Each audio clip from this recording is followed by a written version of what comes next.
Good evening, traders and investors. Will back here with another one, coming to you with a Friday market recap. Hopefully you guys had a great day in the markets and a beautiful week overall as well. And in today's action, the SPY and the QQQ hitting brand new all-time highs again. A matter of fact, guys, it's been a historic rally since the April lows. You would be very hard-pressed to go back and look in history and find a similar period of time whereby the markets dropped in only 50 days from the top to the bottom on the SPY over 21%, and then from the bottom to about 90 days later, so a full calendar quarter, almost 30% higher. In terms of statistics, I was able to find a couple of statistics, but because usually statistics measure first quarter, which ends in March, which would not have encompassed the final Liberation Day decline. And thereafter, of course, we're measuring not a true Q2 calendar quarter as well. That would be from the end of March, obviously, to the end of June. We have to use some statistics as a proxy, but I'm just going to give you guys an idea of how historic this market rally actually is.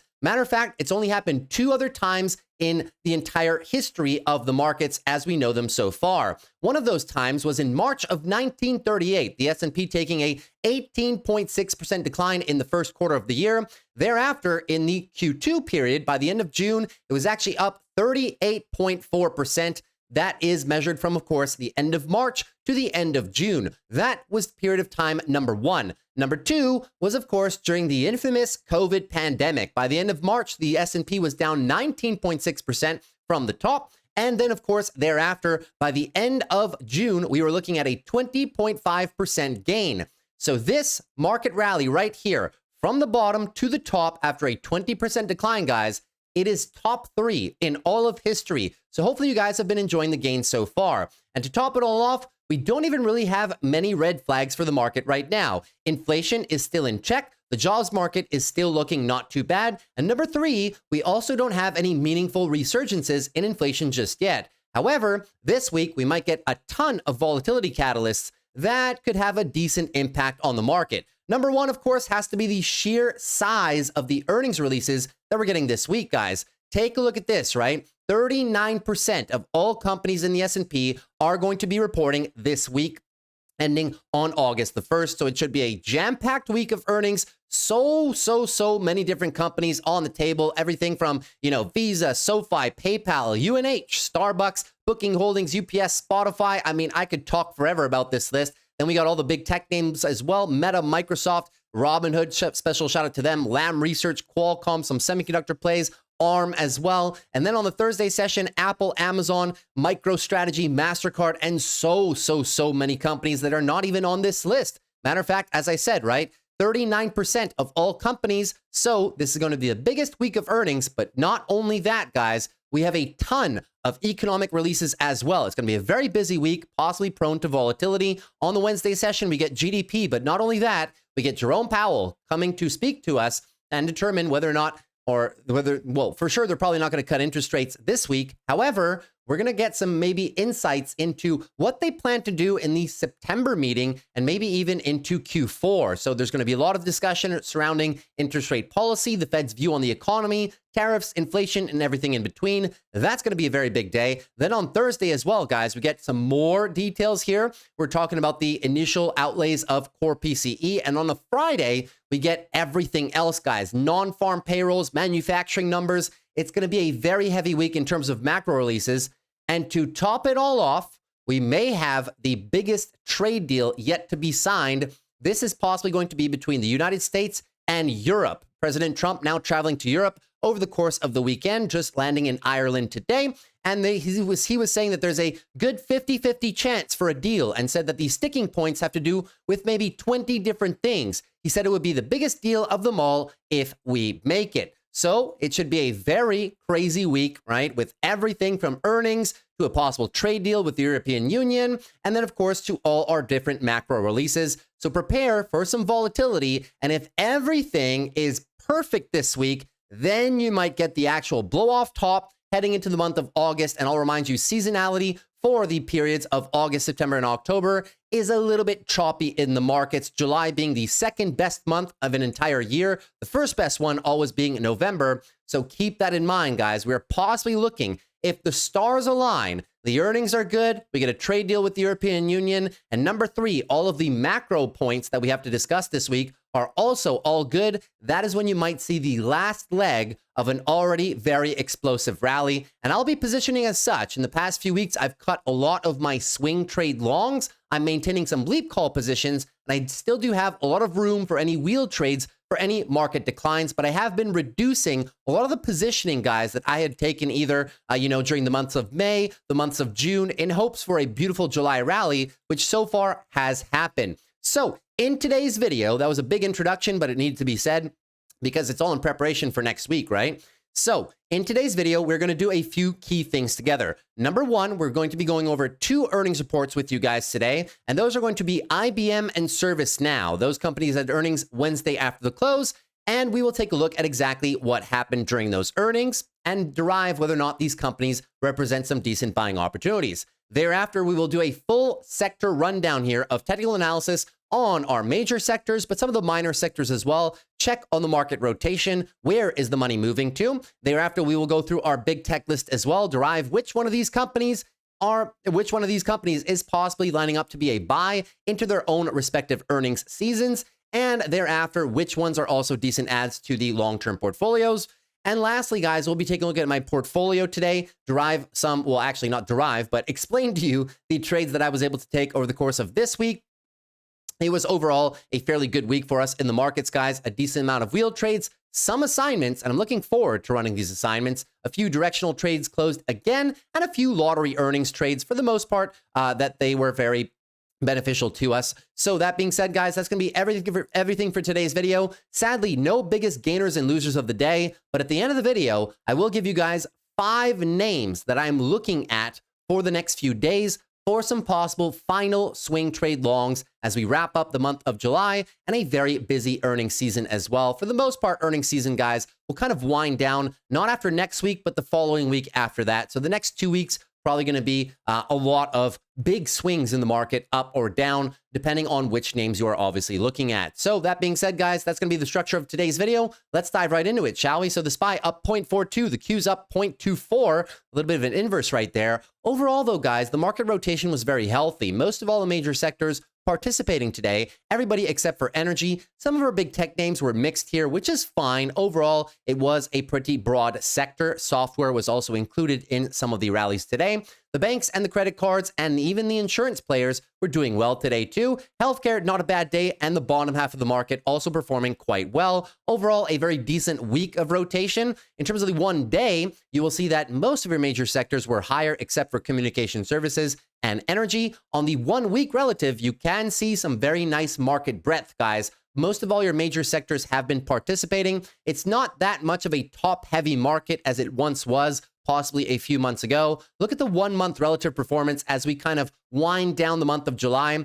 No major sector so far has been left behind. Only consumer defensives lagging behind, but still not red. Most of all your sectors have been participating. So the market breadth is still a very good point in the favor of the bulls as we currently stand today. So before we get into more technicals, guys, let us dive into those 2 earnings that we have to do together. And thereafter, we're going to get into a lot of charts together, right? So number 1 that we're going to be taking a look at is ServiceNow. So ServiceNow, an enterprise resource planning company, ERP, right? They do a lot of software for most major companies in terms of multinationals. Take a look at their earnings right now. They beat on EPS by 14.71 and a nice 3% beat on revenue as well. However, the company had a nice pop the day that they released earnings. They were up about 9 from the bottom to the top, and then sadly giving most of that back. But their earnings were actually very, very, very solid. Just a quick introduction, guys. If you don't know what ServiceNow does, they're a software component.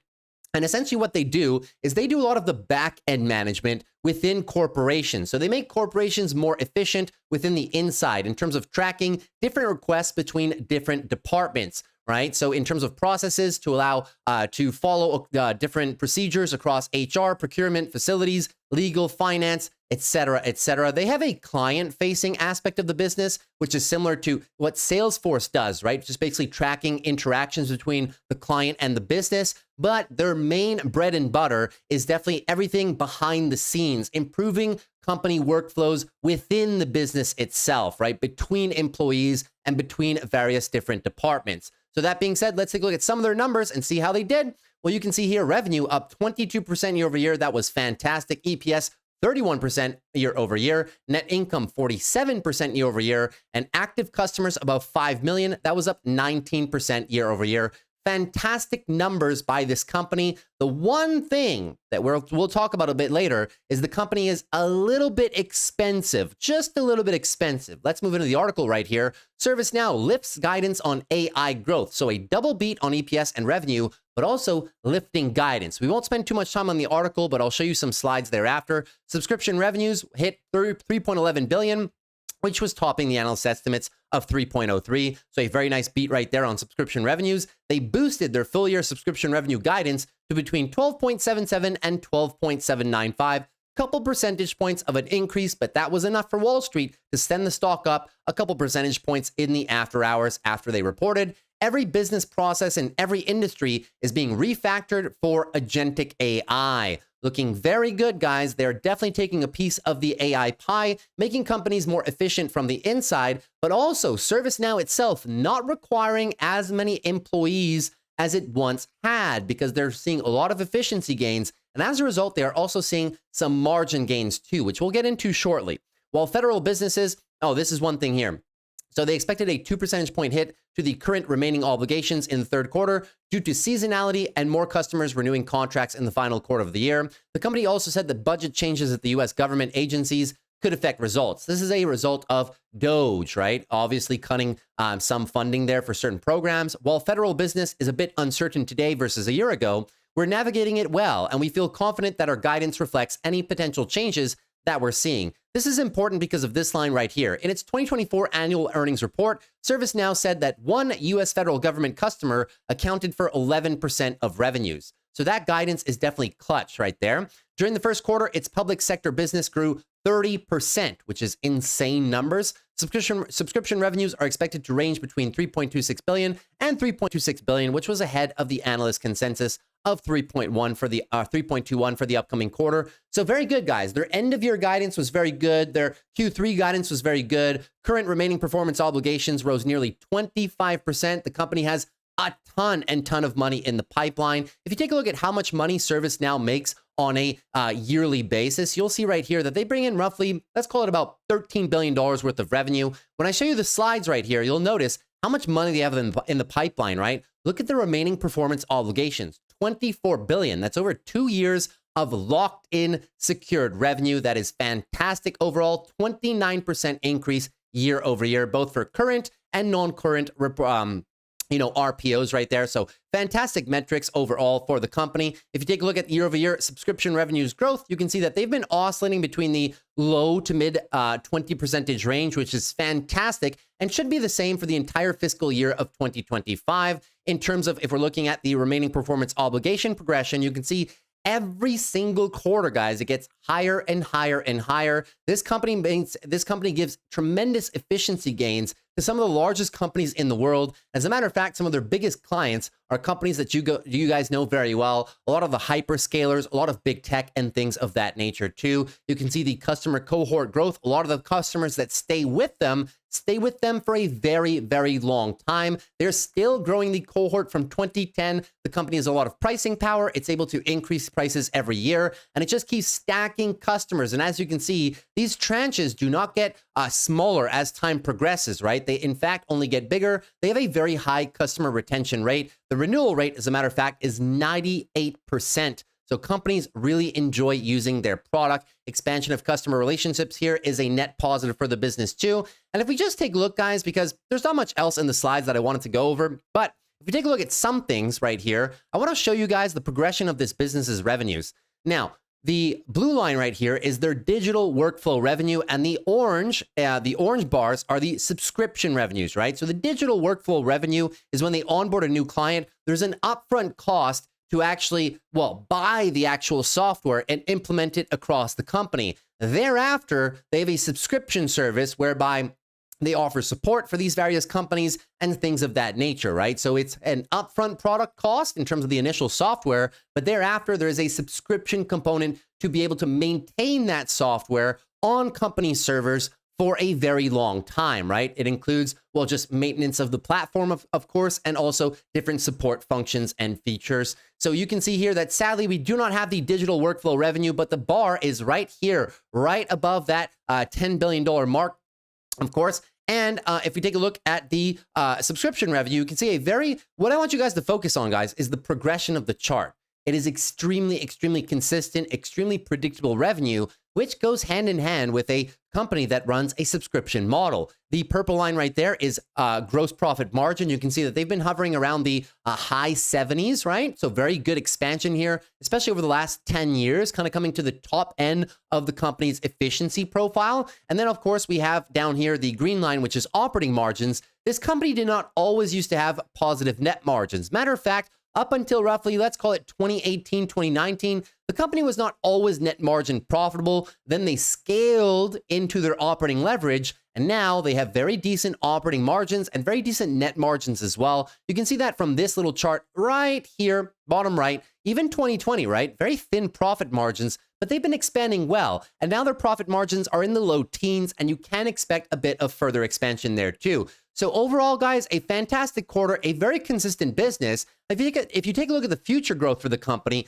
it's not really stopping, right? Through 2025 through 2028, very consistent EPS expansion profile and very consistent revenue expansion profile through 2028 as well. That overall gives them a revenue run rate of about 16% growth per year and an EPS growth rate of about 17% per year, which is fantastic numbers overall. However, is the company a buy right now at $970? So we know that they onboard a ton of clients. They have a very high retention rate. They're expanding margins. They have okay free cash flow. I didn't show you guys the free cash flow, but in relation to the market cap, it's kind of small, but it has been growing well year after year after year. Look, the company doesn't really have that much debt at all, growing cash flow excessively well. A lot of cash on the balance sheet. Balance sheet gets an A+ from me. But that being said, guys, the company is not cheap. And I'm not talking about the fact that it's $1,000 per share. I'm talking about the valuation here at $970. At $970, you are paying a forward price to earnings multiple of 57.5. They are growing EPS at 17% per year, though.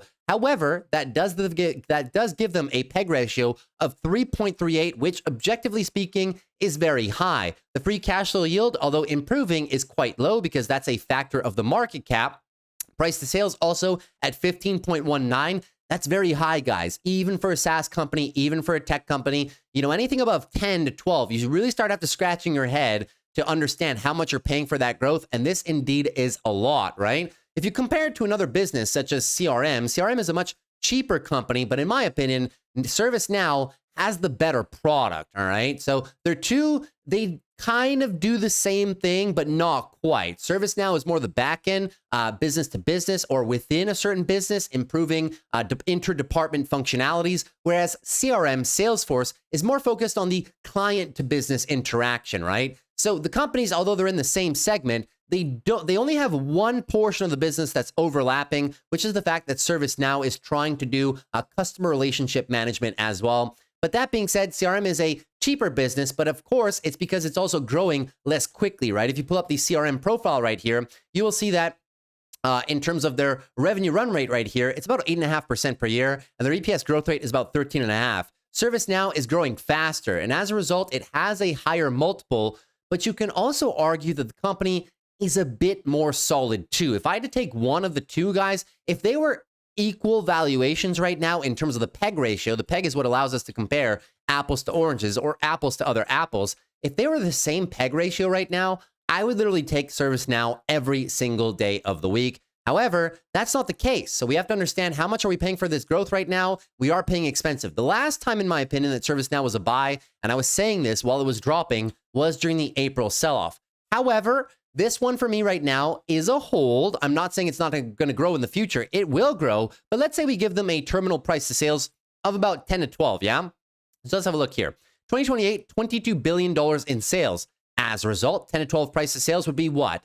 220, 240, 250 billion in terms of market cap. And right now they're currently trading at 200 billion. So that's not the best compound annual growth rate from here. However, if we for whatever which reason see some declines into Q3 for the overall market, and I can find this business maybe trading for under $900, between $900 and $800 a share, I would have to heavily reconsider this business.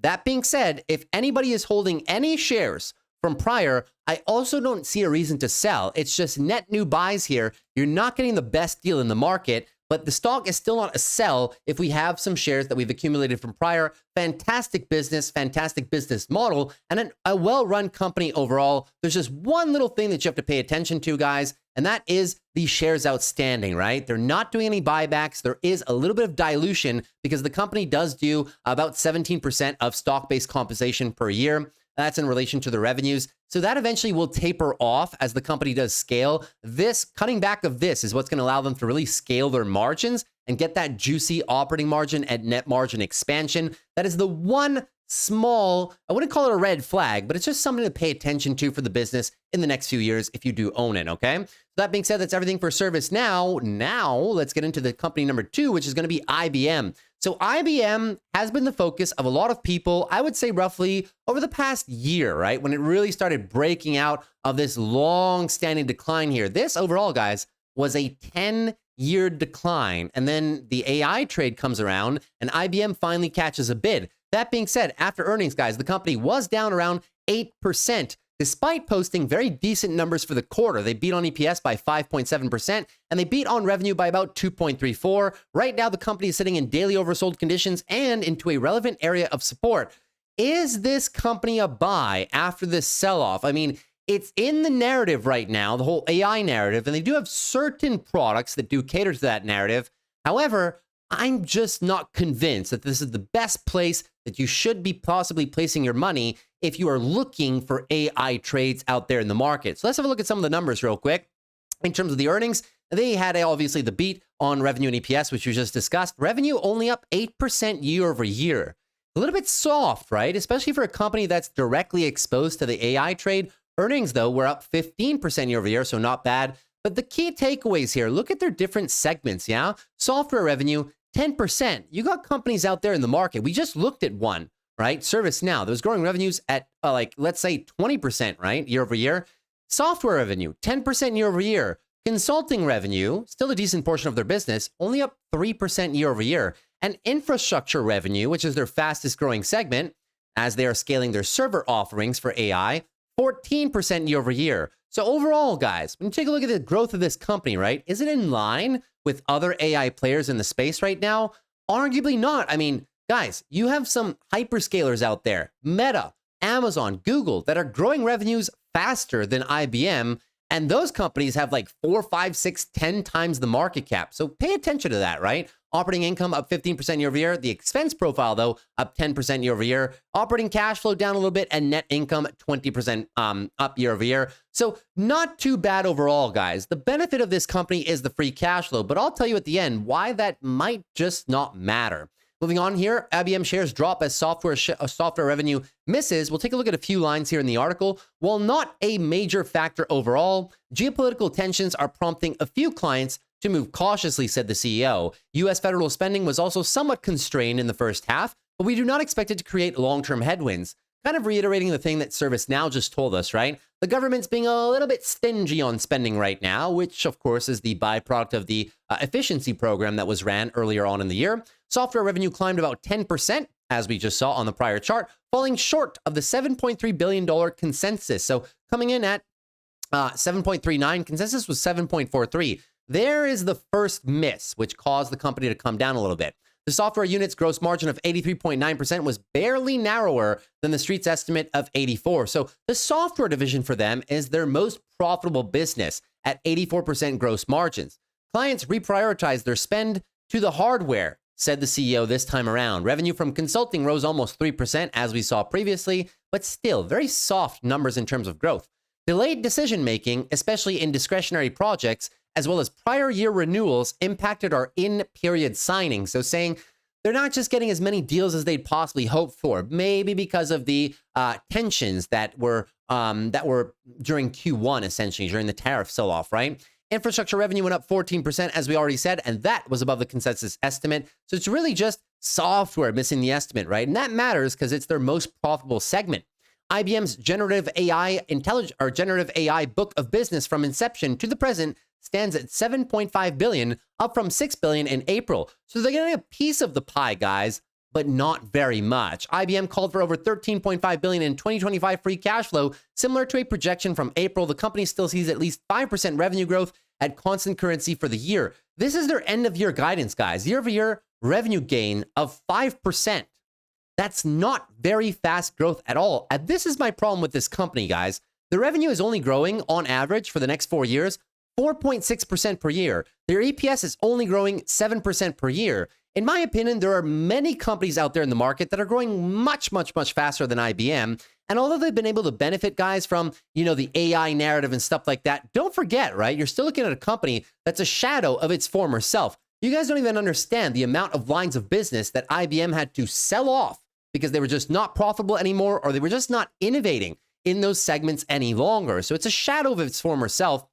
And I'll show it to you in a few slides that we have coming up. Just before, though, I want to show you how inconsistent the business actually is, right? They are improving EPS, but the gains are very small, and there might be a drop-off in 2028 per certain analysts' estimates. In terms of the revenue, this is very soft revenue. We're not even at a fraction, we are there, but we're still shy of the revenues that they had in 2018 and 2019, and that is by 2028. So that is another problem that I have with this business. In my opinion right now, it's kind of in a full valuation. You can see the analysts are kind of split. Some people strong buy, a lot of people at hold though, and even some people with some strong sell ratings. So the consensus is not unanimous on this company overall, right? Keep in mind as well, in terms of their shares outstanding, I've been diluting the company a little bit. They were a buyback machine for so many years, and now sadly, that share count has been upticking almost every single quarter for the past 5 years. Another red flag just for you to pay attention to. Talking about IBM's former glory days, look at the amount of revenue they had back in 2010, 2011, over $100 billion per year. Now, people are content with mid-60s. So obviously, they've sold off a bunch of different lines of business. But just to say, guys, they're not the, tech conglomerate that they were back in the 80s, 90s, and even 2000s, right? Keep a look at IBM's other revenue profiles right here. You'll see that their software revenue is the bright point, really benefiting from the AI trade and the recurring revenue profile right there. In terms of consulting revenue, no, that kind of peaked back in 22 and 23, and it's just been kind of flat ever since, as we saw 3% gains from last year to this year as well. And the infrastructure revenue, which, they're supposed to be flying with this revenue, right? It's up quarter over quarter, but this article is a little bit misleading, right? When we look at these numbers, that's why I show you the extended graphs, right? Because you might say that they're up 14% year over year, but that's measuring from Q2 of last year to Q2 this year. What do they do on a full year over year basis, right? Well, sadly, guys, it's just not that good. It's been the same as it has been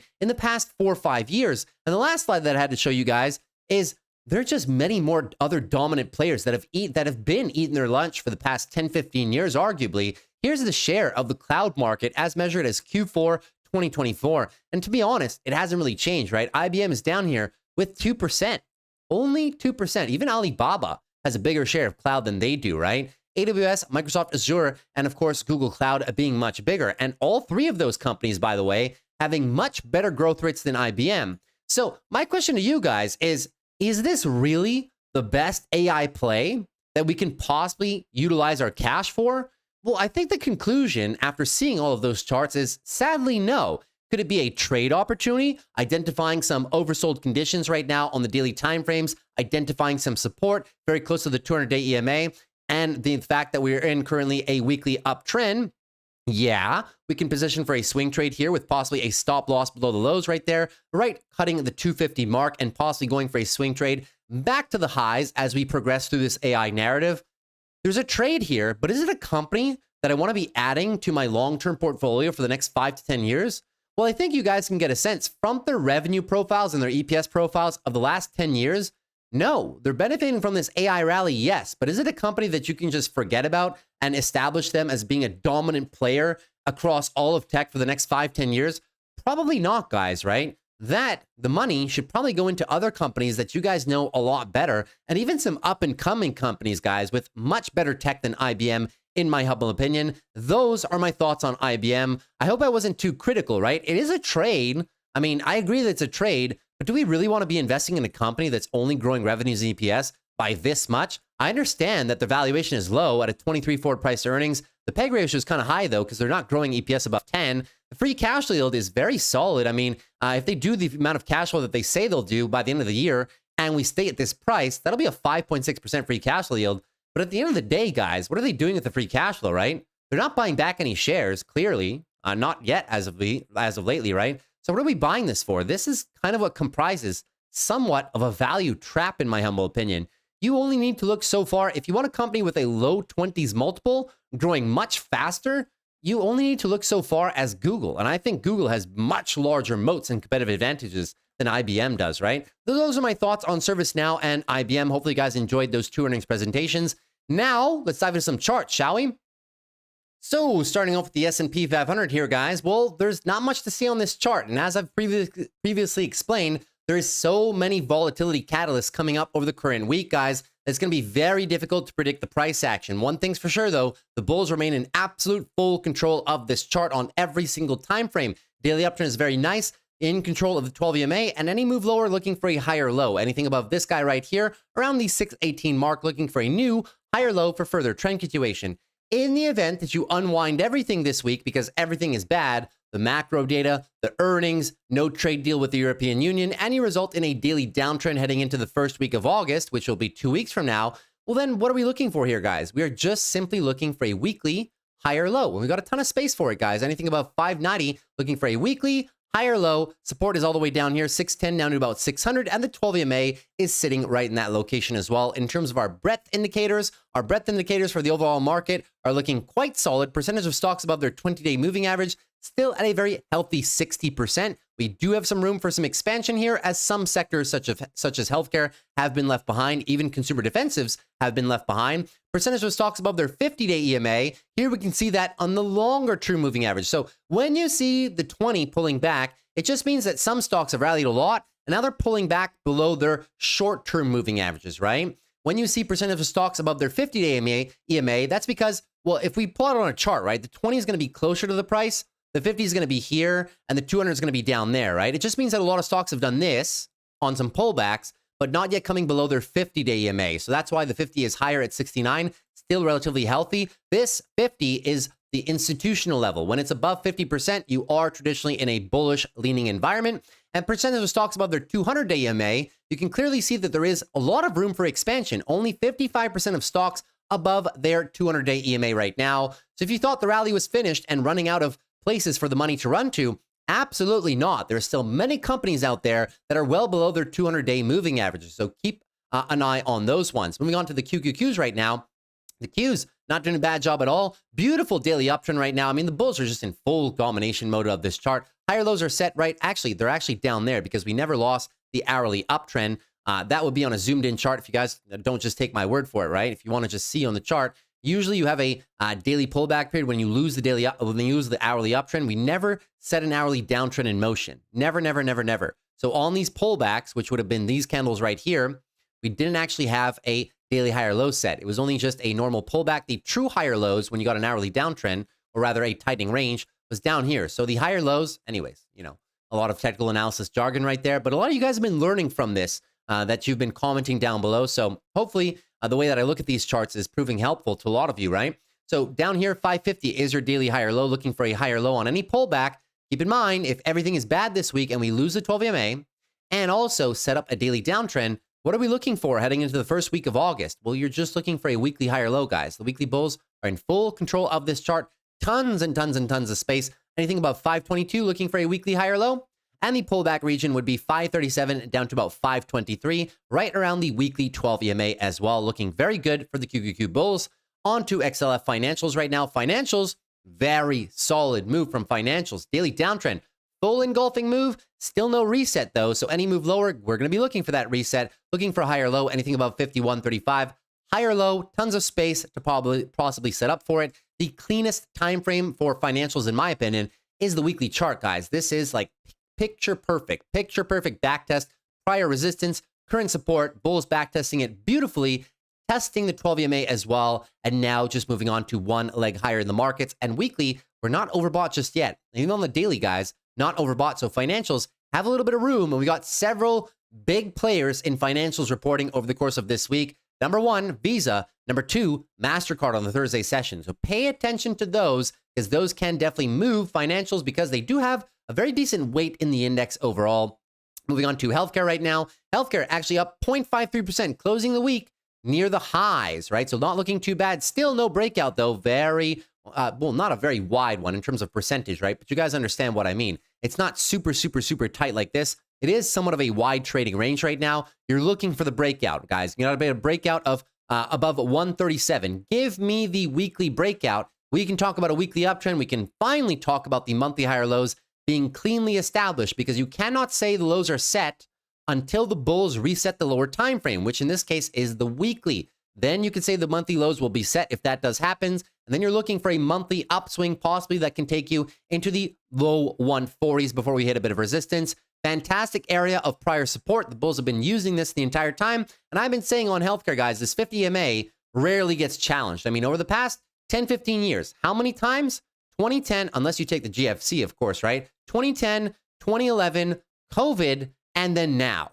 Every single time it's been a good buying opportunity. So I know it doesn't feel like it right now, but I've been saying for the past 2 months, it's an accumulation period. So do what the institutions do, right? Don't get impatient. Accumulate at historically good levels to accumulate with huge support.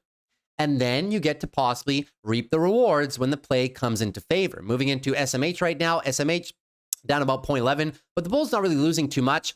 Struggling with the 12 EMA though. So we'll see next week. Can we get the breakdown? If you see a daily downtrend here and a loss of the 12 EMA, well, then you know, okay, this is the first period of weekly consolidation that we've had in a very long time. Matter of fact, since this area right there, 235 is going to be the higher low to pay attention to. If we drop into next week, the first line is going to be 276 on the SMH. And then bigger support comes down there, 260 to 240. I've been bringing up the SOXX just because SMH is very extended. The reason there's a difference between these two ETFs is just because of the difference between the top weightings, right? Whether they have 10% in NVIDIA, how much percent in Broadcom, how much percent in TSMC, AMD, etc., right? So obviously SMH having more in the names that have ran more, and SOXX being a little bit more balanced in that respect. So you can see here on SOXX, we got a clean area for the back test, 235 down to 219. And that is definitely going to be the one to watch if you are trying to play an SOXL pullback for maybe some short puts or maybe some long entries. Just use the SOXX as a proxy. Any dips into this location will be a fantastic buying opportunity either for index players or for those of you looking for some dips on your favorite big semiconductor names that have just been almost straight vertical for the past 2-3 months. Moving on to the Russell right now. The Russell up about 0.37%. Not a bad day for them. Grinding higher, grinding this 12 EMA as well, right? The bulls looking like they want to challenge overhead resistance, 231 down to 225, so please keep that in mind. The cleanest time frame of them all, in my opinion, remains the weekly time frame. The bulls looking very good right here for this weekly leg of expansion. Struggling, right? Struggling. We're kind of trapped between two levels, resistance and below support, 217 to 208. If everything in the market goes wrong next week and we get a back test down here into that range, I might be looking for some swing trade longs, but I'm not going to be looking to buy into resistance. You either have to give me a pullback and a support or give me the good old breakout, then a retest, and then on the retest, you get me interested. Moving on to XLP, so some of our minor sectors right here. XLP, still a bull flag, guys, hovering above support, which is 80.75 to 79.70. They have been the ones that have left behind over the course of the past month, right? Consumer defensives. Those are the ones that might be able to possibly break out if there is some rotation on any market consolidation. If there's some rotation, you might be able to catch some bids in XLP, so keep that in mind. Utilities already had the rotation come into them. We had been noticing this exact same pattern every time we did this on Mondays and Fridays through about a 1.5 month period right there. Backtesting support 80 down to about 79, and now you finally get the next level up after this gorgeous bull flag. You got the move higher, so looking very good. Hit our psychological target of 85. A little bit late to that trade right now. The entry was here, and now you actually hit the top end of the target, 85 psychological, looking good there. Real estate, same concept. Accumulation range. It's been doing that for 2 months, and we were saying every single time for 2 months, if you guys were looking to play real estate, pay attention, guys, for this breakout. The breakout is finally happening, and even some of the real estate sectors, specifically such as the home builders, guys, starting to get a bit of love right there. So we're not late at all, guys. It's been 10 months of consolidation. You are heading into a rate cutting cycle. The housing market should be a lot better next year than it is right now. This is a long-term play, right? Just play the long term. It moves in cycles. Now we've got the downswing cycle for the past 9-10 months. You are not late. It is still early for this trade because usually when we go on an expansion cycle, it can last 1.5 years overall as the real estate market starts to heat up again after rates have been high for literally the past almost 3 years at this point, right? So there's just a few of the minor sectors that I wanted to run down.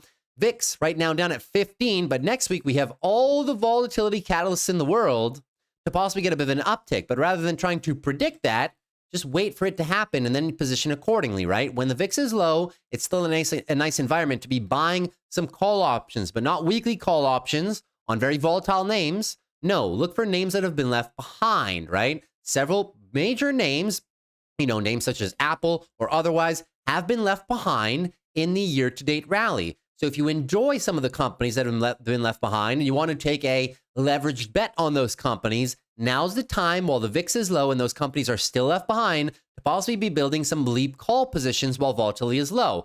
In the event that we get a bit of an uptick in volatility throughout this week or the week thereafter, then when the volatility is high, that's when we want to sell options. So meaning we're going to be looking to sell a lot of put options on any declines and benefit from that heightened volatility. That's how we play the VIX, rather than just buying calls on the VIX down here and waiting for a catalyst. Sometimes it can work. Sometimes you'll be waiting for like 3, 4, 5 months. And by the time the move actually happens, maybe you don't actually make that much money on your calls if you picked the wrong day to expire, the wrong DTE on those contracts, right? Which is why it's very tricky to play the VIX overall in terms of yields right now. So yields are still hovering around the, the panic area roughly. 4.5 on the 10-year, and on the 20-year, that'll be 5%. In my opinion, guys, we might get a bit more clarity in next Wednesday's meeting with Jerome Powell. So yields being very sticky around those percentage points right now. Eventually, you really will want to see a breakdown. And in my opinion, you won't get the breakdown until the Fed is absolutely convinced that there is not going to be any major impacts from inflation overall. And as a result, maybe embark on a more rapid pace of cuts coming into 2026. But they seem pretty firm on only 2 rate cuts for 2025, so please keep that in mind. Moving on to gold right now. So gold over the course of the day was down 0.94%, unfortunately sacrificing all of the breakout, all of the momentum. So you really wanted them to hold the area they broke out from, right? That was 34 down to about 33.60-ish. Sadly, loss of the entire momentum and now once again trapped in this range. So unfortunately, no further long positions for me on gold right now. It's just a little bit too tight in terms of the price action and in terms of the weeklies as well, right? Kind of, if we give this up, if you do set a daily downtrend here into the lows, sadly, that's a lower high or an equal high on the weekly. And you just open up the door for something like this on gold overall, right? This trade does really well in a market where the narrative is high inflation, but sadly, it's just been doing a whole lot of nothing. Let's be honest, right? A whole lot of nothing since the peak panic period of early April. That being said, we're still deeply overbought on the monthly timeframes. In the event that there's no panic, and money keeps rotating back into equities, and that the jobs market is fine, GDP is fine, and everything is fine, and the inflation numbers just don't uptick as fast as some people expect, maybe into the fall, where assets overall tend to have a bit more volatility and a bit more of a downside skew, maybe that's when you actually get some declines on gold. But it would free up a great buying opportunity because your monthly bulls are in control. We're just looking for a bit of consolidation on gold, right? Maybe back down to like the low 3,000 range and cool off these monthly timeframes, and then you would get me interested. But playing this choppy range at all-time highs, guys, probably not for me. Moving on to Bitcoin right now. So Bitcoin today was down almost 2.5% at one point, but the bulls able to get it back, not flushing. I mean, the temporary flush of the day is not bad, right? You need to give me a candle close to say, okay, you've actually lost the uptrend. You're into a daily downtrend. For now, it is still a bull flag and closing right around this 12 EMA. We'll see. Maybe over the course of the weekend, we get the daily downtrend and we get a bit more motion for some weekly consolidation. If you do get that, just keep in mind, you're probably coming down to here, 111 down to 109, the previous area where we broke out of. A little bit of a back test and maybe a run. The 12 EMA is sitting right there as well. It would be a gorgeous setup. The weekly bulls are still in full control of this chart. And pay attention to that, right? Because the altcoins will also be beholden to Bitcoin's performance overall. I've taken profits on several altcoin trades that I've had from the lows, guys. I mean, I haven't mentioned them on the channel, but for those of you in my Discord, you guys know, took profit on some ETH longs that we established all the way down there. 1654 was the entry, as a matter of fact. took profits in this zone right there. I'm still holding some, but took some profits on the other trades that I had. I had one altcoin right here, ENA. ENA was a fantastic trade. Took some profits at 50 cents earlier, still riding a little bit, but coming into some psychological levels. I will be cutting this trade as it moves higher as well. And lastly, Solana. Solana as well. We picked almost the lows of Solana down here in the 141 early 140 range. And the last buy for me was about 150, taken into the take profit zone, which was 180 to 200. Looking good, guys. The altcoins have had leg number one of their rally. Now you need to wait for Bitcoin to do leg number two, in my opinion. That's everything for your overall market rundown. Now, let's dive into some big tech names, shall we? So taking a look at Apple. Apple up about 0.06%, very flat. And we know that Apple's been getting rejected continuously at this resistance range over the course of the past 4 weeks. Different, obviously, a few times, about 1, 2, 3, 4, 5 times now to be specific. That being said, guys, Apple has earnings on the Thursday session. So, of course, there's not going to be much impact of price action before that. The company will probably just trade in or around this current range. I'm not expecting a breakout of resistance prior to that. 221 to about 213 is the resistance range. I'm also not expecting a very big breakdown into the lower 200s, so the price could just stay flat until then. The big focus for Apple earnings is going to be two parts. Number one, the AI rollout. Number two is going to be the continuation of sales into China, and maybe a little number three is going to be hints at their new iPhone 17 model. This is actually going to be a redesign, an actual redesign of the iPhone, changing the camera layouts on the back and stuff like that. So maybe, just maybe, this might be a refresh cycle into next year for Apple. And keep in mind, Apple is the underdog right now. They have a lot to prove to the market. They're still down about 15%. It is one of my favorite swing trades for some leap call options. The volatility is very low right now. The price is somewhat depressed. They are lagging behind the S&P, lagging behind the tech peers. So I think the risk reward on this trade is pretty good because the bar of expectations for Apple right now is set quite low. So no technical trades for me leading into earnings, but just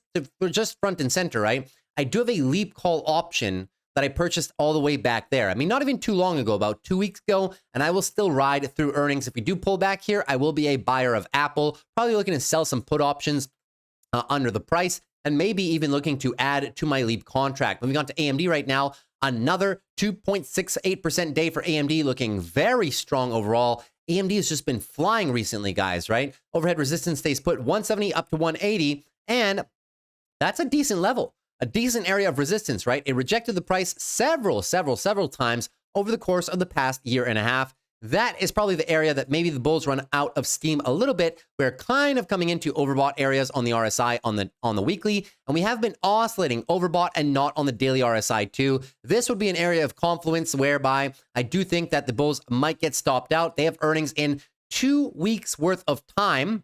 So keep that in mind. No swing trades for me on AMD right now, but if we do get a pullback, maybe back into the 150 to 145, I might consider selling some put options and maybe loading some swing trades as well. AMD, guys, probably one of the best growth stocks leading into the next 2 years worth of time. The valuation is not that commanding at all. The revenue and EPS profile is going to be explosive over the next 2 years. I think there is still arguably by 2027, I mean, by the end of calendar year 2027, I would not be surprised if AMD still has a double left inside of it. The valuation definitely would support that price expansion. Moving on to Amazon right now. Amazon has earnings coming up on the Thursday session as well. So probably no crazy price action before that time. I would be very surprised if Amazon breaks its all-time high before their earnings. And I would also be very surprised if they break down below this support area, which ends at about 217, 218. That being said, the bulls right now are in absolute full control, right? But price action just might be a little bit muted into the earnings season right now. If you take a look at the expected move for Amazon for this week, Amazon's going to possibly move about 4.6%. Let's call it 5.5%, right? 5% to the upside, you are sitting at new all-time highs. 5% to the downside would be a tremendous buying opportunity. Why? Well, number one, we will be back testing this area that we just broke through. They closed the weekly candle now through it. So let me just change this support box into a nice, beautiful green box. It was resistance for the past like 2-3 weeks at this point, now closing above it. Why do I say it's a buying opportunity? Because who's in control of this chart here, guys, right? Obviously, it is still your bulls. So if I'm looking to play a pullback and we get a 5% earnings pullback, it can happen even if they have good numbers. Just look at Netflix, right? If we pull back, I will be selling puts down here, the mid two teens, 215, 212, 213, etc. Selling puts down there, but possibly also reloading some swing trade longs for Amazon into the rest of the year. Moving on to Google right now. Google up about 0.46%, getting a little bit back of the red candle from yesterday. However, Google did something this week, guys. They have finally reclaimed this treacherous area of resistance that was pretty much the 190 down to 184. So now we have a newly established support area below us. Essentially, what we're looking for here, guys, is the good old breakout and retest. So in the event we get further retests, I'll be looking to sell some puts down here in the 180 range. If they want to pick me up with a couple shares before possibly embarking on another leg higher, I'll definitely be a big fan of that. In terms of the valuation for Google, we literally covered their earnings just a few days ago on the channel, guys, and it showed that every single line of Google's business was performing extremely well. They have a lot of buybacks to do. There was some emphasis on CapEx, but they're not spending the money for nothing. It's because they need it. There's too much demand. Gemini was doing very well. Their AI overviews were doing very well. The valuation right now at 190, you might think that you're late because you didn't buy it back here. Don't think like that. Focus on the numbers alone. I would not be surprised if in 2026, the stock price of Google can really exceed not only $200, but maybe $240, $250. At least that's my price target by the end of 2026. Still a lot of meat left on this trade, in my humble opinion, and I will be buying every single pullback of Google. On to Meta right now. Meta down about 0.3%. Not too bad, though. Meta's earnings on Wednesday, guys. So same concept, right? I'm not expecting tremendous amounts of price action before Wednesday. Probably not a break of the all-time highs before then, and also probably not a breakdown below support, which is 680, all this area of congestion right there. That being said, if we take a look at the expected move on Meta, let's have a look. Probably like 6%. Yeah, about 5%, 5.24. Let's make it a little bit higher. Let's say about 6%. Yeah, so 6% would put you at brand new all-time highs, and 6% to the downside would put you breaking down through the support region. Now, one of two things is going to happen, of course, or they can obviously stay flat. But Meta right now, the price action is looking quite good, right? It's a weekly uptrend. However, if you flush after earnings and cut these lows, 677, you lose the weekly uptrend, which means you are into a slight phase of monthly consolidation. But I want you guys to focus on this fact right here. Who's in control of the monthly timeframes on all these charts pretty much, but especially on Meta, it is the monthly bulls, right? Beautiful monthly uptrend right now. Any move lower, even lower than this support range right here. If we flush it, guys, I would be buying some Meta shares. If I can find Meta again, 660, 650, I will be loading up, guys, for either some swing trade longs and even some long-term shares for the portfolio too. Just looking for a higher low, maybe through the initial phases of August, and then we're looking for a beautiful recapture of the highs, probably into Q4 and through 2026, as their business model is very strong, tremendous net margins, and the valuation here is not even that commanding. Moving on to Microsoft right now. Microsoft up another 0.55%. New all-time high on Microsoft again, 517. I've been very vocal about this. I'm not buying any new shares, but I'm very happy that over the past year, every time we clipped into the low of this support and tariffs, I was buying Microsoft shares, buying. Now I'm just holding, not buying anymore, not selling anymore. I'm just holding my shares. There's going to be a lot of pressure on Microsoft, right? Because over the course of the past quarter, right, they're up 44% from this candle right there, which is right before their earnings, right? So taking a look right there, or I mean, these lows right there, yeah? But if you want to take just from the earnings candle, right, you're talking at roughly about 31%, but still, I mean, it's a big move no matter where you take it, right? Huge move for Microsoft in the most recent quarter. As a result, will they be able to justify the size of this move with their earnings? I think they'll post very good numbers. Good enough to justify further gains without any pullback? I don't know. Just look what happened to Netflix, right? They had great numbers too, and then they went on their consolidation phase. If that happens to Microsoft, the expected move is going to be probably about 4%, if I had to guess. Take a look at Microsoft, 3.61. Let's take 4, right? 4% to the upside, obviously, will put you right into the 530 zone, and 4% to the downside. Maybe that is what allows us to consolidate back into the 12 EMA on the weekly for a very healthy area of pullback. I will be looking to play some Microsoft if we can pull back a bit more than that. Talking about like 475 to like 460 area. I'd be a big fan of playing that pullback, guys. You're only going to be looking for a monthly higher low at that point as well. Maybe into the fall, but I'll be very patient. I'm not looking to buy any more shares and also not looking to swing trade this one either. On to Netflix right now. Netflix down another 0.02%. This one used to go up every day. And now for the past, month? it's only been going down. So all good things come to an end. Shout out to Microsoft. We'll see what happens with that. Netflix had great numbers, still down. Daily downtrend clear as day for me right now, breaching below this support area, right? Barely below it, but still, nevertheless, below it, below all of your daily moving averages too. So in the event you get a push higher, you are just looking for a lower high and maybe continuation to the downside. How do you know that this move down is finished? You got to get a nice bounce from the bulls, 618 or 782 on the fibs if you guys are using the fibs. And then you need to get a daily uptrend recapture by the bulls, right? That being said, it's not there yet. Still in terms of weekly consolidation right now for this name. And in terms of monthly consolidation, that is also underway too. I'd be a buyer of Netflix if we can make it back down to 1,100 or into the $1,000 range right there. I'd be a big fan because similar to a lot of other names, I think all pullbacks are indeed for buying for Netflix right now.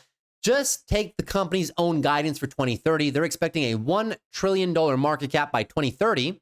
That's a double from here, guys. That's pretty good compound annual growth rate, if you ask me. On to NVIDIA right now. NVIDIA down about 0.14%. Not the worst day for NVIDIA, but still brand new all-time high into a bit of consolidation. Guys, NVIDIA today hitting a high of almost 175. That being said, the bulls are in full control of this daily uptrend. Higher lows are planted at 165. Pay attention. 12 EMA, full control by the NVIDIA bulls. In the event that you lose this without new highs, that's a daily downtrend, and that will be synonymous with weekly consolidation.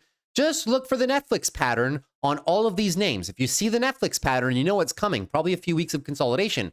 Doesn't mean the stock is bad, just means it's going for a healthy pullback, right? That being said, looking very strong on NVIDIA. Any pullbacks would be a meaningful buying opportunity for me. Talking about the lower 150 range for a backtest of the 12 EMA and maybe a backtest of support. Even if we don't get there, guys, I don't care. You guys know me. I'm selling puts. If you move hard into the 160s or high 150s, I'll sell puts in this region all day. If they want to come pick me up, fine, I'll be in. If they don't want to pick me up, I'll gladly collect some premium. On to Tesla right now. Tesla up 3.52%. Getting a nice little push here. They were up actually almost close to 5 on the day, but not filling the earnings gap overall.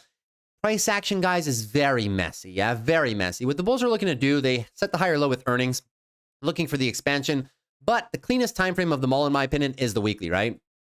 Tightening weekly range right now. So if you have a bullish leaning bias on Tesla right now, stop loss will go below the low, 287, and you're looking for an expansion trade beyond resistance, which is 360 down to about 340. We covered their earnings on the channel the other day, and we once again reiterated that, yeah, the short-term numbers are not that good, but they are expanding their long-term positives. So depending on your view of Tesla, if you're in it for the short-term car business, well, you probably not want to touch this name at all, and you probably think it's very, very overpriced right now. If you're in it for the next 3, 5, 7, 10 years, well, then probably the numbers in terms of the short term don't matter to you because you're focused on the long-term thesis.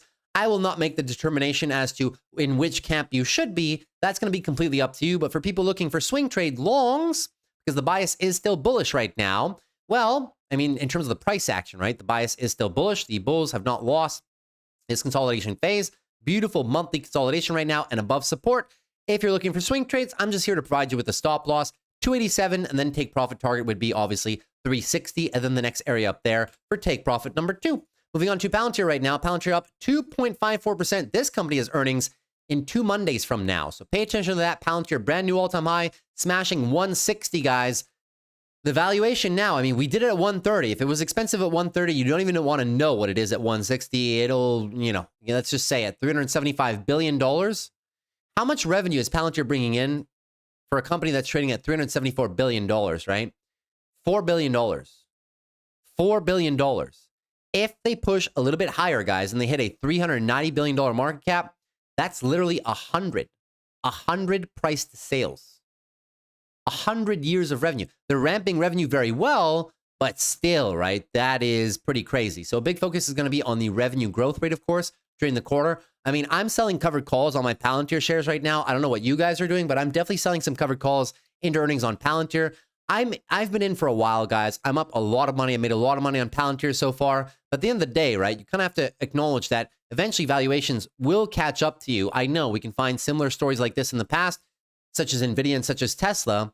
But Tesla and NVIDIA's numbers never got to this amount of price to sales. The price to earnings, yes, but never price to sales, guys. That you're asking a lot of Palantir, right, in terms of earning or revenue growth for the next foreseeable future. That being said, the bulls are in control of this chart. clean as day, right? Weekly uptrend, any pullback looking for a higher low, anything above 128 looking for a higher low, for possible further trend continuation. We will see. We know sometimes, and I have this on UNH for a reason, guys, right? Because it can go either way. Sometimes the technicals don't matter. Sometimes the fundamentals don't matter. That only happens when sentiment takes over the entire trade. That happened to UNH to the downside. This is happening to Palantir on the upside right now. So just keep that in mind. It's extended by any metric you look at it. The monthly RSI is a 95. The valuation is insane. The weekly RSI right now is not that overbought, but still, right? Still. And the daily RSI is not that overbought, but focus on the longer term timeframes, guys. This monthly is pretty crazy. I mean, NVIDIA did that for a while, right? They did it for a while. This is true. Even back here in 2017, they did it. But eventually, guys, you know, it is a nice opportunity to possibly take some profits, write some covered calls. But hey, that's for those of you that are looking to play the short-term swings. If you guys tell me you're in it for the next 5 to 10 years, and by all means, right? I'm not here to tell you what to do. You can hold your shares. I'll probably still hold some shares as well. But I've wound down about 80% of my position so far. I'm willing to buy back in, but just not right now. Moving on to Tesla right now. Or sorry, that's the opposite way. Moving on to SOFI right now. Well, I mean, SOFI has earnings on Tuesday morning, right? So there's not really much to talk about here. They have earnings on Tuesday morning. The expected move for SOFI is going to be, let's have a look. Expected move on SOFI, 8.25%. So in the event that, you know, let's just say that the market has priced in too much of a growth period right now for SOFI. The company was up from from last quarter earnings to this quarter's earnings, 86%. You know, something light, just a light 86%. From the bottom, of course, they're up 162% and coming into resistance right now, talking about 24, down about 22.50. In the event that the market sells this down for XYZ reason, we've seen so many of these so far, you guys should not be surprised if it happens, even if SOFI has good numbers. That would be a daily downtrend. That would also be a phase of weekly consolidation, but a healthy phase of weekly pullback. And I'll be sitting down there if we can somehow get back down to 18 to 17 on a back test. I'm definitely willing to play that back test. I'm a big fan of playing SOFI down here. The valuation is a bit more manageable than it is right now. It's not terrible at 22, but it's a lot better. You can argue that it's still very fairly priced down there at 18. Here, it's a little bit of a stretch, but if you have a long enough time horizon, 3, 5, 7 years, you can make sense of it. But short-term valuation, 17 to 18 would be a bit more manageable in my opinion. On to Uber right now. Uber up about 0.46%. Not the worst day for Uber, but in the event you get the breakdown, because right now we're in a phase of weekly consolidation, so it could continue, right? Until the bulls recapture a daily uptrend, you're still in weekly consolidation. If you continue a bit lower here, you're going to be looking at some short put opportunities down here in the lower 80s. Beautiful weekly uptrend for Uber. Just looking for a bit further pullback so I can sell some put options down there in the mid 80 range where the valuation is quite decent, right? In terms of their earnings, only in 2 weeks' time. So we'll see what happens with Uber. And lastly, TSM up 1.66%. Not quite a new all-time high, but getting up there, guys. Beautiful uptrend right now. Riding the heck out of this 12 EMA. Bulls in full control. Higher lows are set at this guy right here, 232. So even if we fail here and set a bit of a bull flag like we did here, right? And then pop, well, you're just looking for further continuation. The upside target is 250 psychological. Go with round numbers, 250, 260, 270 thereafter. In the event that next week goes poorly and we unwind everything and flush this low right there, well, you're going to be looking for a daily downtrend loss of the 12, and you guys know the drill. You're just looking for some very healthy weekly consolidation where we could possibly come into the 220, 225 range again, and I will be sitting there with some buy orders for this fantastic company and with some short puts as well. The valuation of TSM up here is quite manageable, even at the all-time highs, so it still is a DCA opportunity if you're a long-term shareholder, in my opinion, just because of the valuation alone. If it pulls back, it'll be even more of a DCA opportunity. The company has some very good prospects in front of it for the next few years. We covered their earnings not too long ago on the channel as well. So that's everything I had for you guys in terms of the overall market rundown. Now, I promised you guys 5 trade opportunities that I am looking at. Rather than running through the big tech or the biggest gainers and losers list, I'll actually give you guys 5 plays from me this time, right? So this time we're going to be looking at a few different things, and some of them have the same setups, others don't. Fiserv, we covered their earnings just the other day on the channel. Why do I like this stock? Well, number one, we're looking at weekly oversold conditions. We're looking at daily oversold conditions, right? This stock has not been daily oversold this much since October of 2023. So please keep that in mind. It is a great time to be building some swing trade positions from here all the way through the 120 range. So you got to be patient with it because we flushed through support. Who knows if we get it back, right? Because now it's going to be acting resistance. But I will be building some longs on Fiserv, some types of swing trades, or some shares from 140 down to 120. Whether you guys want to use shares, whether you guys want to use leaps, it's up to you. But we covered their earnings. I think there's some nice upside here. Companies growing EPS 15% per year, and they're trading at a 13.5 forward multiple. That is very juicy. Look at this free cash flow yield as well. Very integrated business in the back end of financial solutions. I like this one. It's down a ton from their all-time highs. They were overvalued here, but now they're a bit cheap, and we're coming into some long-term moving averages. The 200 weekly EMA, you can see here that it can go lower, but every time that we're buying in or around or lower the 200 weekly EMA, it's always been a great buying opportunity, and that's been the case since 2011. So although I can't say that this is the absolute bottom, it is a decent place to start accumulating some possible positions that we might be able to ride into the end of the year, 2026, and etc., right? So a bit of a longer duration swing. Another company for a bit of a shorter term swing trade is Texas Roadhouse. Beautiful bull flag, technical setup alone, right? Beautiful bull flag right here, right? Weekly downtrend for a long time, engulfing move after the tariff lows, and now just a weekly bull flag formation above support right there, which is roughly 183 down to 176. Stop loss for me on this wide trade would be 176. And then take profit would be the all-time highs. Not too bad, guys. It's been consolidating. I'll break it down on lower time frames right there. So you can see here that it's roughly a 1.5 to 1. Not quite a 2, but still very solid. Reacting very nice right now. And the bulls are looking to establish a daily uptrend, trying to reclaim these moving averages. They've been getting very tight. All things that I look for a shorter duration swing trade. They have earnings, though, coming up on the 7th of August. So earnings can obviously throw a bit of a wrench in the thesis overall. But if you wanted to hold this one through thesis and take the educated guess, right, that this pattern can play out, Texas Roadhouse is usually fairly resilient. They've been having some pretty good quarters recently in the past few years with the consumer drawdowns that other companies have been facing, or consumer discretionary spending drawdowns. Very solid company, very solid technical setup. The other company I'll be looking for is this time for short puts, Oscar Health. Obviously, a ton of people have been asking me about Oscar Health.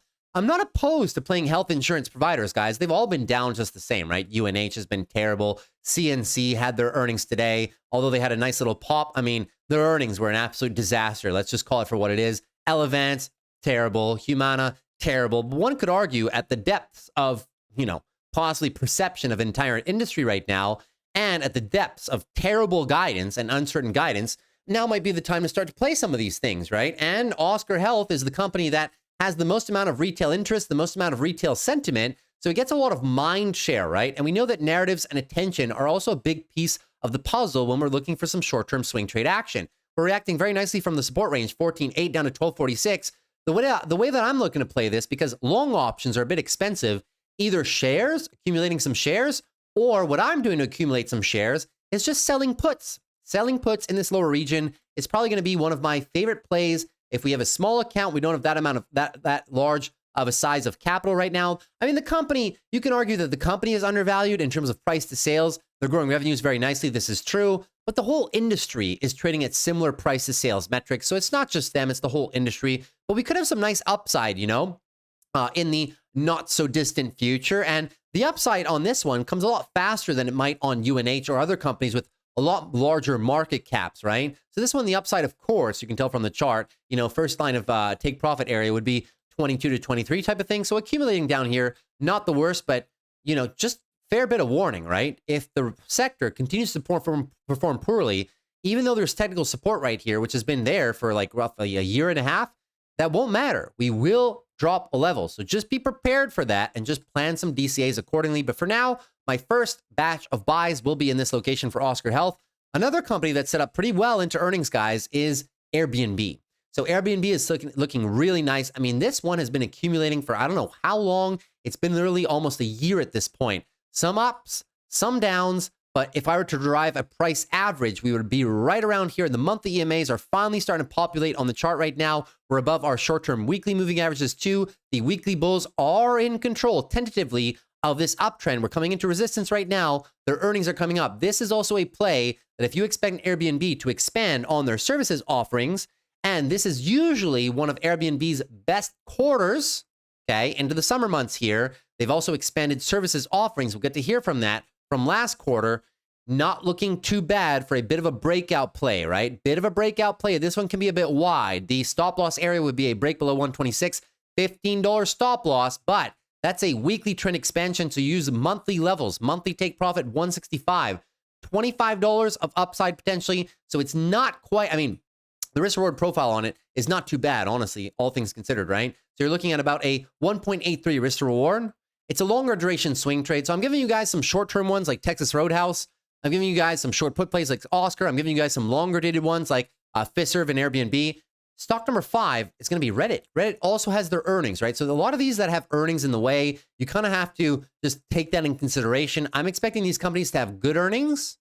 If not, I wouldn't be talking about them, right? Or, you know, like Fiserv. Fiserv had good numbers, but went down like 20%. You know what I mean? So anything can happen. But technical setup on Reddit is not looking bad at all, guys. Very nice weekly uptrend. This is a bull flag, almost coming down to our 12 EMA.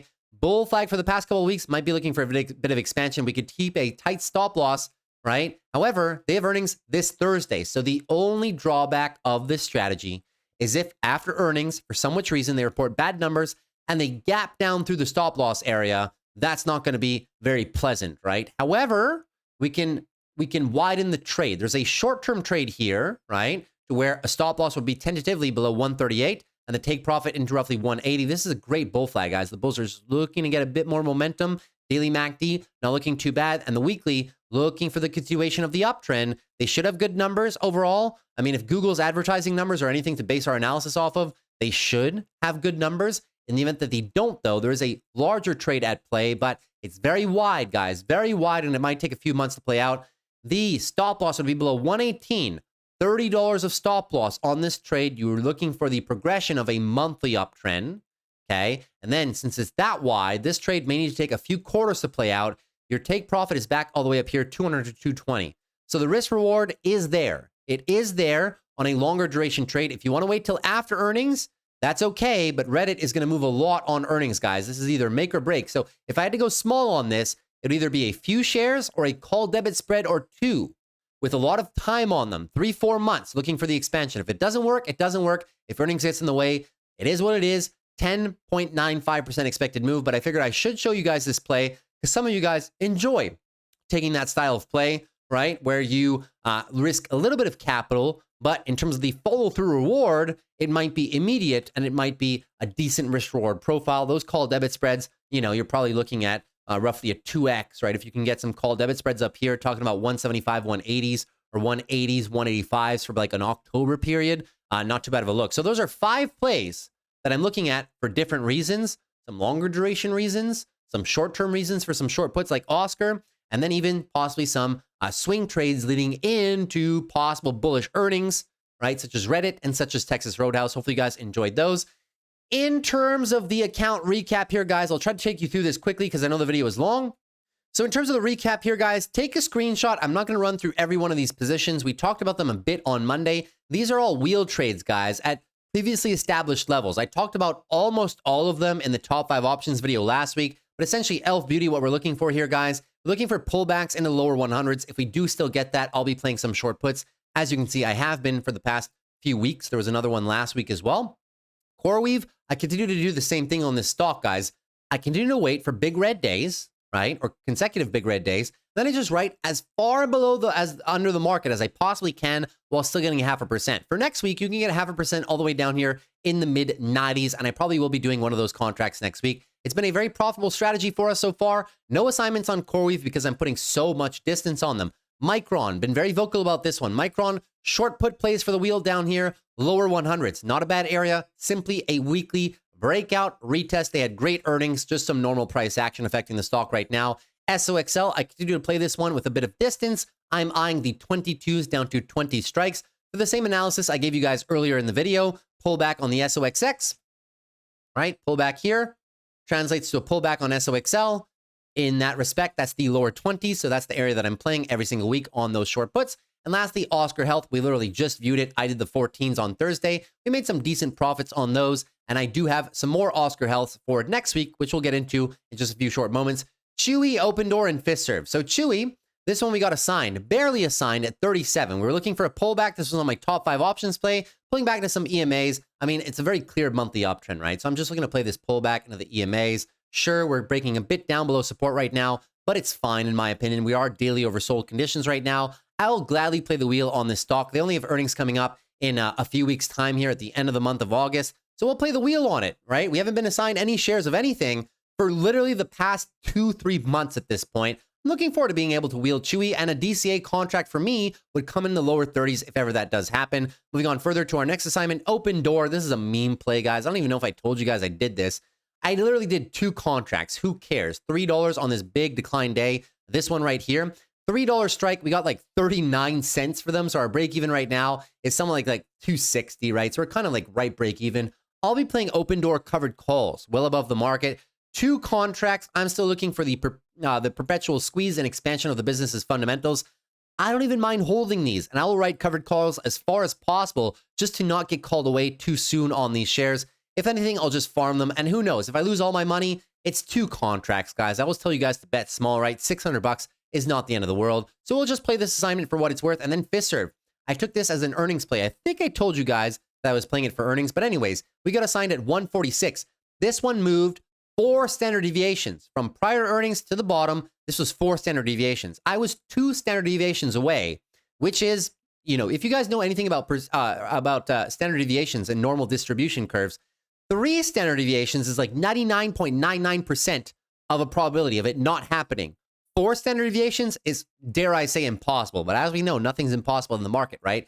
They went for everything. Very, very extended move in my opinion. That being said, I will play the wheel gladly. 146. I'll be looking for covered calls for a bit of price appreciation into next week. I'll probably play covered calls with about 2 weeks of time just to get a bit more premium up front. But I like that position. Not too upset about that at all. Some directional trades. I continue to wind down some positions as they move into profit targets. PayPal. We had a spread on PayPal, which we opened about a month and a half ago. We opened it back, I think it was June the 6th. So it was like all the way here. What we were looking to play essentially was the expansion of the weekly uptrend into this level. It's been choppy so far. Our take profit was all the way from 78 to about 82. PayPal has earnings on next Tuesday. So I said, you know what? I'll close this spread down real quick because it's only a September expiry. We chose to wind it down.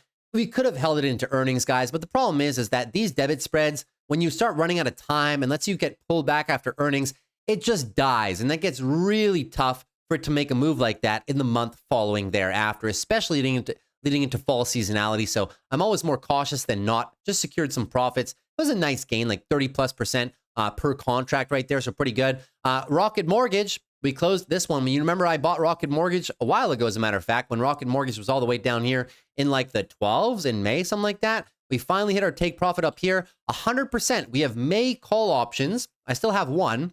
Close half of the position real quick. That was a $2.70 entry, 540, 100% gain. I closed half of the position. The position is now free, so I can now ride risk-free until May 2026. So we'll see what happens. And a few lottery trades. You guys know me. When I play earnings, I play 2 standard deviations away. I played some Google short puts, almost 100% profit. I played some TSLL, 2 times Tesla leverage puts, almost 100% profit. And Chipotle, I actually exited this trade before earnings because I did not trust consumer discretionary trades. I tried to enter it on Monday, which was this candle right there, trying to go for a pre-earnings rally. I would have cut the trade before. It did not happen. It was looking weak. We had earnings from Domino's. We had earnings from Coca-Cola. And I kind of felt it coming, guys, that Chipotle might move big, especially since we're seeing a lot of big moves from MSCI, Equifax, a whole bunch of companies, Fiserv, you know what I mean? So I was like, Wall Street's really going for those 2 standard deviation moves. I had the 46.5 puts, and you can see here, although they would have expired worthless if I held them, it got tested very close. So I wound those down for a $2 gain. I put it there as break even, but hey, I avoided any massive drawdowns. It could have been worse. So that being said, I'll look to play Chipotle if we come down to the lower 40s. That's where I'll play. We covered the earnings on the channel. They're still expensive here, guys. Even at 46, 47, they're still expensive. That's everything for the positions that we closed. Now, in terms of the ongoing positions, you guys should be very familiar with these by now. They're all the same. I haven't added really any new ones over the course of this past week other than wheel trades, right? So that being said, a firm call is still there. Still very bullish. Look at the expiry on this one, January 2027. Chewy is assigned. Fiserv is assigned. KWeb, still have those 2 calls. We're up very nice on those right now. Open Door, those are assigned. Oscar Health, These are the ones that expired today. We have the 13 fives for next week. We got 26 cents for the minus commission. That's about 2% for the week. I'm gladly playing that. 2 contracts, Rocket Mortgage. We have that 1 remaining contract right now. SOFI, $17 put, which you got the other day for earnings. We got it for about 15 cents minus commission. It's now half off. I'll hold this one into earnings. Very nice. We got almost 1% for playing some SOFI puts into earnings for a 17 strike. I'll gladly take assignment if they come down there. SOXL, this one is called away, expiring worthless, right? SOXL for August the 1st, which is next Friday. I wrote the same area that I've been talking to you guys about.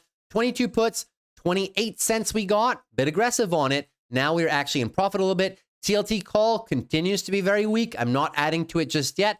XLV Healthcare, we are now profitable on this position. And here you see my, well, some of them are leaps, but a lot of them are short-term trades. Adobe, it's just been unfavorable since we got in. The price hasn't moved so much. It's just been doing a whole lot of nothing. Amazon, we're doing very well on our leap call contract. If I put this on a, let's say, percentage, you'll see this leap on Amazon is up 44%. I have until December 2027.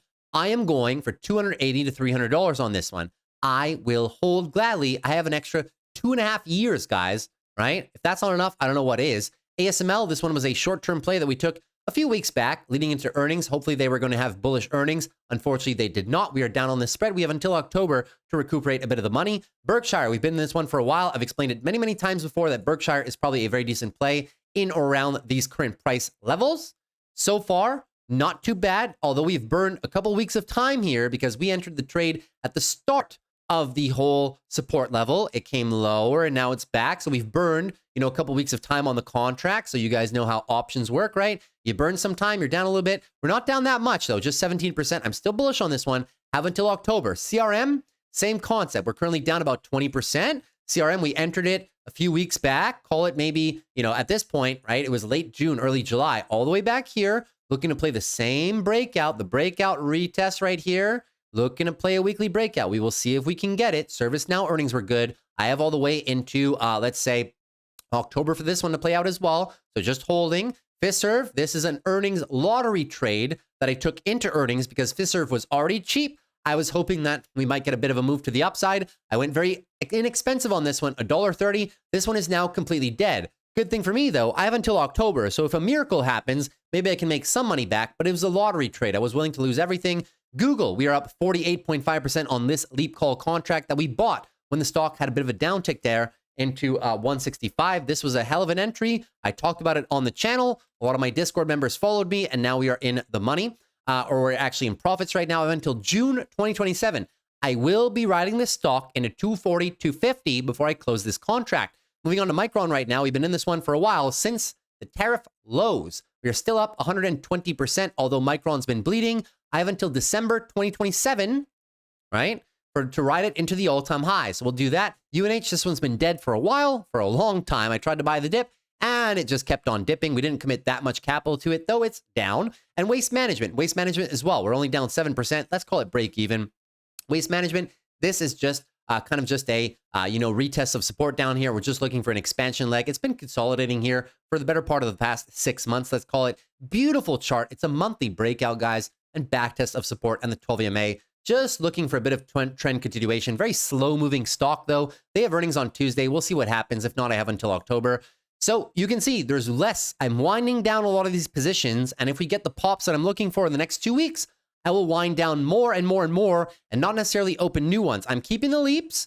I have a lot of buying power for further wheel trades to buy the dip, but I'm not over committing to the long side right now. I'd rather wait for some fall seasonality to do that. But we've been just realizing gains every single week so far. It's been a fairly good, fairly good performance for us so far. So that being said, that's everything I had for you guys in today's video. If you enjoyed, consider dropping a like. Consider subscribing to the channel as well. And also, if you have any questions, please feel free to ask them down below in the comment section. I always love reading your guys' comments. And last but not least, guys, if you wanted to participate in our trading and investing community and have access to me directly and also trade with me every morning, the link to our community is down below in the video description. You get access to all of my trades, the wheel trades, the lottery trades, the directional trades called debit spreads, or the leap call contracts or short-term calls, anything, swing trades with shares. These are all the trades that we've been making in the past, let's say 2 to 3 months. I'll just keep scrolling, right? The green check marks are win, the red little circles are losses. so far, not too bad. We've been benefiting from this rally, the same as the next man, of course. And, we just never overcommit, right? We always try to find the best opportunities without overcommitting, without chasing. We always are able to find some stuff. So you get access to all those trades. You get access to our private morning live streams every morning, Monday to Friday, for about 2-3 hours at the open. I trade live and take all of your questions on your stocks, your options, your long-term portfolios. You can also ask me all of your questions in our chat rooms throughout the day. Very fast to answer. You get access to our educational section, a bunch of private videos on growing accounts, technical analysis, trading strategies, a whole bunch of stuff that I don't talk about and don't show so much on YouTube. And you also get access to all my charts and all my watch lists. You get to copy paste all my charts, all the technical analysis. They just come pasted on the chart for you. So you just basically have a chart layout that looks like me, and all my watch lists, just a little bonus for our Discord members. If any of that interests you, once again, the link is down below in the video description. Hopefully I see you guys in there soon. And if not, I'll see you back here on the channel. Long video, I know, but we had a lot to cover today. And then in terms of the next week, we'll be focusing a lot on earnings. Take care. Have a good weekend. See you guys over the course of the weekend, and peace.